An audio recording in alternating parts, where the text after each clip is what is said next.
Hello दोस्तों, आपके अपने एक के ज्ञान भारती चैनल में आपका स्वागत है। दोस्तों, आज मैं आपके साथ एक नए टॉपिक के साथ आ गया हूँ, जुड़ गया हूँ आपके साथ। तो दोस्तों, आज मैं आपको जीव विज्ञान का, जो कि जीव जगत चैप्टर का नाम है, उसमें है जैव विविधता। मैं आपको जैव विविधता बिल्कुल विधिवत तरीके से बताऊंगा, एकदम आसानी से, जो कि आपको अगर एग्जाम में आ गया तो लिखने में कोई भी दिक्कत नहीं होगी दोस्तों। तो दोस्तों, आज मैं आपको जैव विविधता बताऊंगा। तो दोस्तों, अगर आप हमारे चैनल पे नए आए हो तो हमारे चैनल को जरूर सब्सक्राइब कीजिए और साथ ही साथ वीडियो को लाइक भी कर दीजिए।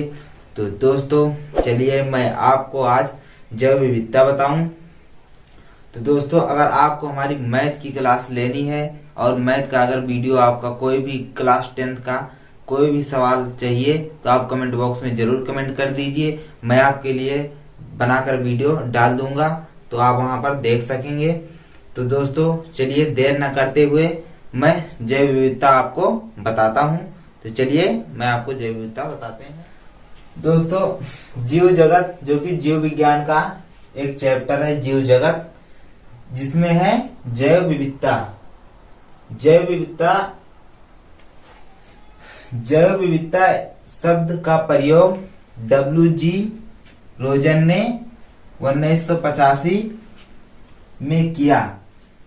दोस्तों, जो जैव विविधता शब्द है, इसका प्रयोग W.G. रोजन ने 1985 में किया था। दोस्तों, ये बहुत ही इंपॉर्टेंट लाइन है, एग्जाम में पूछा जा सकता है। जैव विविधता शब्द का प्रयोग सबसे पहले किसने किया? तो लिखना होगा जैव विविधता का शब्द का प्रयोग सबसे पहले W.G. रोजन ने 1985 में किया। तो उसके बाद दोस्तों, यूनेप का फुल फॉर्म होगा यूनाइटेड नेशन इन्वायरमेंट प्रोग्राम, अर्थात जो यूनेप है, यूनाइटेड नेशन इन्वायरमेंट प्रोग्राम, 1992 के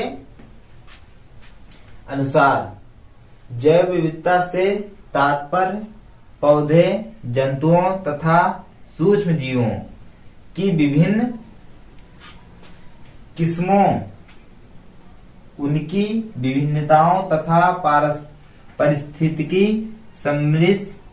सम्मिश्र जिसका वे भाग हैं। तो दोस्तों, ये जो यूनेप है, यूनाइटेड नेशन इन्वायरमेंट प्रोग्राम, 1992 के अनुसार ये जो जैव विविधता है, इसका यह तात्पर्य है कि जो पौधे और सूक्ष्म जीव हैं, विभिन्न प्रकार के पौधे और सूक्ष्म जीव जो हैं, उनकी विभिन्नताओं, यानी उनके अलग अलग प्रकार के जो हैं पौधे और सूक्ष्म जीव, उसी से संबंधित है जैव विविधता। अर्थात जो पौधे, जीव जंतु, कीड़े मकोड़े आदि जो हैं, ये सब उन्हीं से संबंधित है। हमारा जैव विविधता उन्हीं से है। जैसे कि गाय, भैंस, बकरी, कुत्ता, चमगादड़, चील, सांप, बंदर, मच्छर, बिच्छू, कीड़े मकोड़े आदि अनेक किस्मों के जंतुओं को तथा पेड़ पौधों को हम पहचानते हैं। जैसे कि दोस्तों, कोई भी जंतु हो गया, लगभग कीड़े हो गए, चमगादड़ हो गया, बिल्ली हो गया, पशु हो गया, कोई भी भैंस जैसे, गाय आदि, हम सभी को जानते हैं, पहचानते हैं। और उसके बाद कह रहा है पहचानते हैं, परंतु जीव जगत हमारे इस ज्ञान से कहीं अधिक विशाल है। दोस्तों, जिसको हम जानते हैं, जितने भी जीव जंतुओं, पक्षी, इससे भी जीव विज्ञान में इससे भी बहुत ही अधिक हैं। बहुत ऐसे जंतु हैं, ऐसे कीड़े मकोड़े हैं, ऐसे चीज है कि हमको पता ही नहीं है, इतना बड़ा विशाल है हमारा जीव जगत। तो दोस्तों, ये वही कह रहा है, हमारे इस ज्ञान से कहीं अधिक है। वैज्ञानिकों द्वारा अब तक ज्ञात स्पीशीज की संख्या 1.7 मिलियन अर्थात 17 लाख से 1.8 मिलियन अर्थात 18 लाख तक हो सकती है। दोस्तों जीव विज्ञान में जो हमारा ये जैव विविधता है, इसमें लगभग 17 लाख से 18 लाख जीव कीड़े मकोड़े आदि जानवरों की खोज हो चुकी है। लगभग इससे कहीं भी गुना हो गई है। और उसके बाद और वैज्ञानिक प्रतिवर्ष लगभग 10,000 नई किस्मों का पता लगाते हैं। दोस्तों जो वैज्ञानिक हैं, जीव विज्ञान के वैज्ञानिक, हमारे वैज्ञानिक जो हैं, वो लगभग हर साल प्रतिवर्ष 10,000 नई प्रजातियों का पता लगाते हैं, नई किस्मों का पता लगाते हैं। दोस्तों नए नए जीव जंतुओं के, नए नए कीड़े मकोड़े आदि के पता लगाते हैं। दोस्तों ये वही कह रहा है। हम इसे जैव विविधता अर्थात पृथ्वी पर स्थित जीवों की संख्या एवं प्रकार भी कहते हैं। जैव विविधता, इसी को हम जैव विविधता कहते हैं। अर्थात जो हमारे जीव जगत में जितने भी जानवर हैं, जितने भी पेड़ पौधे हो गए, कीटाणु हो गए, मकड़ी हो गई, छिपकली हो गई आदि, ये सभी जो हमारे जीव जगत में है, इसी को ही हम जैव विविधता कहते हैं। तो दोस्तों जैव विविधता आपको तो समझ में आ गया होगा। तो दोस्तों इतना नोट कर लीजिए, फिर उसके बाद मैं आगे बताऊंगा। चलिए दोस्तों, हमने जैव विविधता तो समझ ही लिया। और उसके बाद हम समझेंगे विविधता में क्रमबद्धता अर्थात विविधता में क्रमबद्धता। जैसे कि जो विविधता होती है उसमें क्रमबद्ध अर्थात जो जीव जंतु हैं उन्हें क्रमबद्ध से रखना, उसी को कहते हैं विविधता में क्रमबद्धता। तो चलिए देखते हैं। विविधता में क्रमबद्धता हेडिंग है हमारी, जिसमें की है हमारा जीवों की इतनी बड़ी संख्या और विविधता के कारण सरसरी नजर में हमारी पृथ्वी का जीव जगत विविध प्रकार के जीवों का एक अस्त व्यस्त सा लगता है। जैसे कि दोस्तों हमारा जो जीव जगत है, इसमें इतने जीव जंतु हैं, इतने पशु पक्षी हैं, अगर उन्हें क्रमबद्ध न रखा जाए तो हमारा ये अस्त व्यस्त की तरह लगता है, इधर उधर अस्त व्यस्त रहता है जैसे। तो इसी को क्रमबद्ध में रखे जाएंगे तो ये हमारा विविधता में क्रमबद्धता हो जाएगा। तो हमारा ये हो जाएगा। उसके आगे कहता है समानताओं एवं असमानताओं के आधार पर तुलनात्मक विभाजन करके सारी जीव जातियों का हम अनेक छोटे बड़े समूहों में भी बांट सकते हैं। समानताओं जैसे कि दोस्तों कोई अनेक जीव जंतु हैं जो समान होते हैं लगभग, और असमानताओं विभिन्न प्रकार के भी होते हैं, अलग अलग भी होते हैं। उन्हीं के आधार पर तुलनात्मक अर्थात तुलना करके, उनकी तुलना करके, विभाजन करके या उन्हें अलग करके सारी जीव जातियों का हम अनेक छोटे बड़े समूह में बांट सकते हैं। सभी जीव जातियों को हम अलग अलग समूहों में बांट सकते हैं। तो ये वही कह रहा है कि समानताओं एवं असमानताओं के आधार पर अर्थात समान हो और असमान हो, उन्हीं के आधार पर उनकी तुलना करके हम उन्हें अनेक समूहों में, उनके समूह में बांट सकते हैं। तो ये वही हो गया।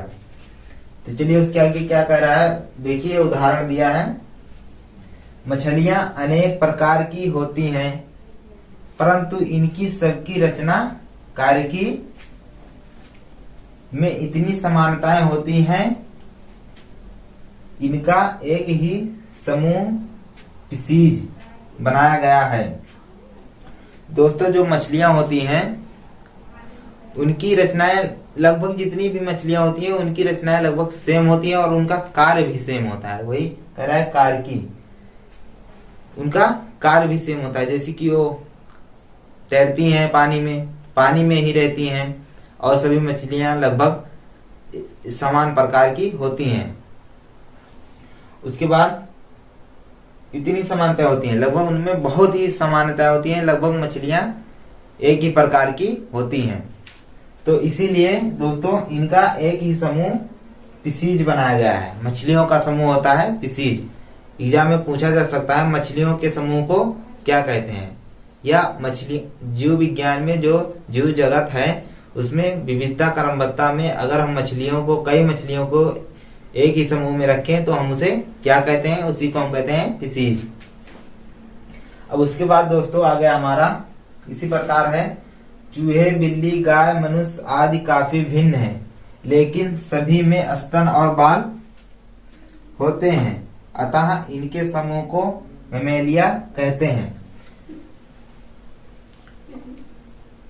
उसके बाद दोस्तों कहते हैं रचना में ऐसी समानता को समजातता कहते हैं। दोस्तों आप देख सकते हैं इसमें जैसे है हमारी चूहे, बिल्ली, मनुष्य, गाय, भैंस, ये लगभग बहुत अलग होते हैं। जैसे मनुष्य हो गया, चूहे हो गए, बिल्ली हो गई, गाय हो गई, भैंस हो गई, इसमें सब अलग अलग हैं, बहुत भिन्नता है, लेकिन इसमें स्तन और बाल पाए जाते हैं, इसीलिए इनको एक समूह में रखा गया है जिसे हम मैमेलिया कहते हैं। इनका समूह होता है मैमेलिया। तो दोस्तों मैमेलिया बहुत इंपॉर्टेंट है, मैमेलिया समूह लगभग पूछा जाता है एग्जाम में। उसके बाद कह रहा है रचना में ऐसी समानता को समजातता कहते हैं। दोस्तों अगर रचना में जैसे इतने जीव जंतु है, इसमें अगर इतनी समानता हो, थोड़ी बहुत मेन समानता जो कि सब में हो लगभग, तो उस समानता को समजातता कहते हैं, उस समानता को समजातता कहते हैं। उसके बाद दोस्तों ध्यान पूर्वक देखें तो पता चलेगा मछली, मेढक, पक्षी, मनुष्य आदि की रचना में विभिन्नता के साथ साथ महत्वपूर्ण समानताएं भी हैं, जैसे कि इन सबके शरीर में कंकाल का ढांचा होता है, अतः इन्हें एक बड़े समूह वर्टिब्रेटा में रखा जाता है। जैसे कि दोस्तों आप देख सकते हैं कि जो मछली हो गई, मनुष्य हो गए, पशु हो गए, पक्षी हो गए, जितने भी लगभग जीव जंतु हैं उसमें कंकाल अर्थात जो कंकाल के ढांचा होता है वो लगभग सभी जीव जंतुओं में पाया जाता है। तो इसी प्रकार से इनको एक समूह में रखा गया है जिसे वर्टिब्रेटा कहते हैं, वर्टिब्रेटा समूह। तो दोस्तों वर्टिब्रेटा समूह बहुत इंपॉर्टेंट है। इस समूह में लगभग सभी जीव जंतु आते हैं, इसीलिए इसे वर्टिब्रेटा समूह कहते हैं। तो दोस्तों आपको विविधता में क्रमबद्धता और जैव विविधता तो समझ में आ ही गया होगा।